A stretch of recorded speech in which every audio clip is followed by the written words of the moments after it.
Right, morning guys. We are in this morning for part 2 of the Mercedes Citan. This is the one that came into us for 2 punctures.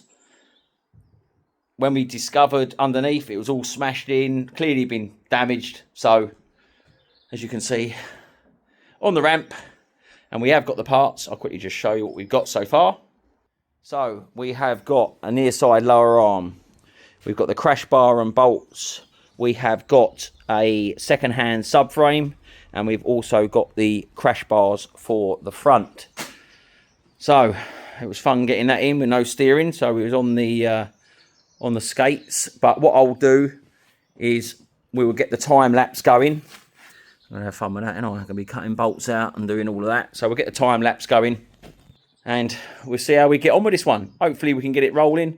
I've just disconnected the steering pinion, which was fun, especially as I get a bit of vertigo when I'm upside down, but needs must. So here we go, guys. Let's see how we get on, eh? All right. So we are just removing the wheels, and then we are positioning ourselves so we can cut that leg off so we can get to the bolt on that supporting panel. That didn't take as long as I thought it was going to take. So we managed to get the front stripped down. I managed to cut part of the crash bar bracket to be able to get the bolt out, which is what we needed because obviously we didn't get the new bolts with the old stuff. As you can see, we've got it stripped down quite a bit. Next thing to do is just to make sure while we're in this position, let's pressure test the cooling system to make sure we've definitely not got any cooling leaks before we move to the next phase. Let's do that.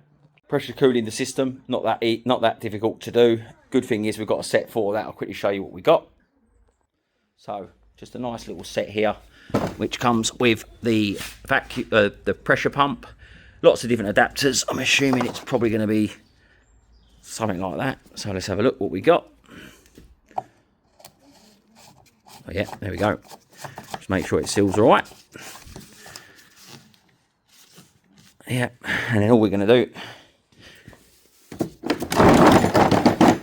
is just attach the pump.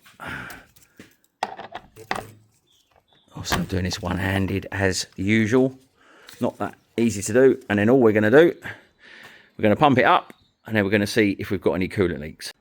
So what we've done, we pumped it up to around 1 bar, give or take, and we're just going to see if we have any coolant leaks, because this would be the time to do it, because we have the front strip down. As you can see, what I was saying earlier, we managed to get that bolt out, so I'm well happy with that.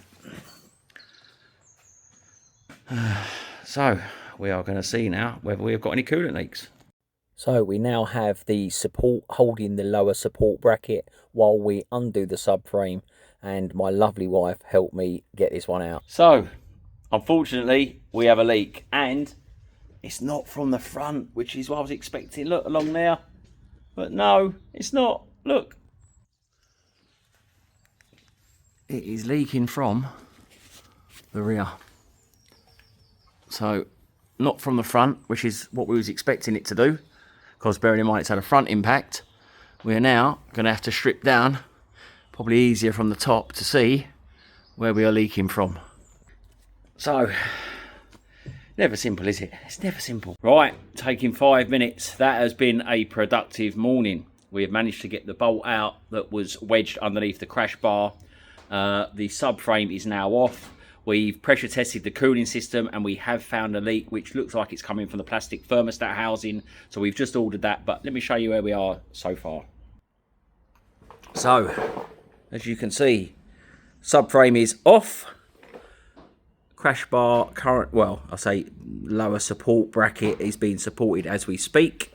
So we managed to cut this. So I managed to get the bolt out because we needed the bolt. Just need to straighten that leg a little bit more. But as you can see, subframe is off. Steering rack is out. We are still dripping a bit of coolant, which is coming from the plastic thermostat housing. So, as you can see, productive day. Second-hand steering rack. We've got the panel, we've got the crash bar, we've got another lower arm. That was the one I've just had to cut. to get the bolt out, which we've now done. Managed to get a second-hand subframe and the crash bar. There's the old one there. Absolutely battered. Look at it. There you go. That's why we had no steering, Dan. She no attached. So, hope you're all having a great day. We'll show you a little something right there. Look at that, MR2. Run and drive, co-part purchase. Course it runs and drives. I had to drag the bloody thing off the trailer. Have a blessed Sunday, guys. See you later. Right, so now the subframe is out. It's just a case of swapping most parts from one to the other, with a few extra parts like the new lower arm and bits and pieces we had to do on the passenger side. So it's just a case of swapping everything over, making sure everything lines up and it's not bent, and then we can go back to refitting the subframe.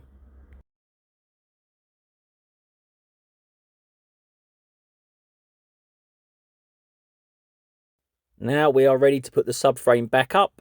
My lovely wife again helped me get it in position so we can get the bolts back in and make sure that everything lines up and is not bent. So as you can see, it actually went back together much better than it actually did coming out. So we move on. Okay, so we've now got the subframe on. We've got the new lower arm on.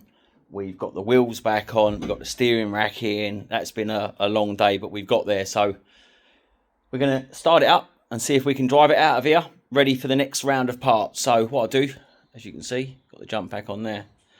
Let's see if we get it started and we get it out of here. So let me spin this around for you. Right, so hopefully... Okay.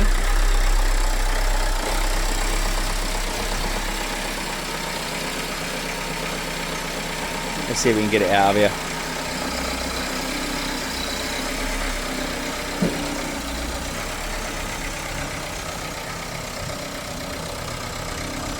This way. Well, it's driving. And the wheels are moving. As long as I don't lose my jump pack off there, I'll be happy.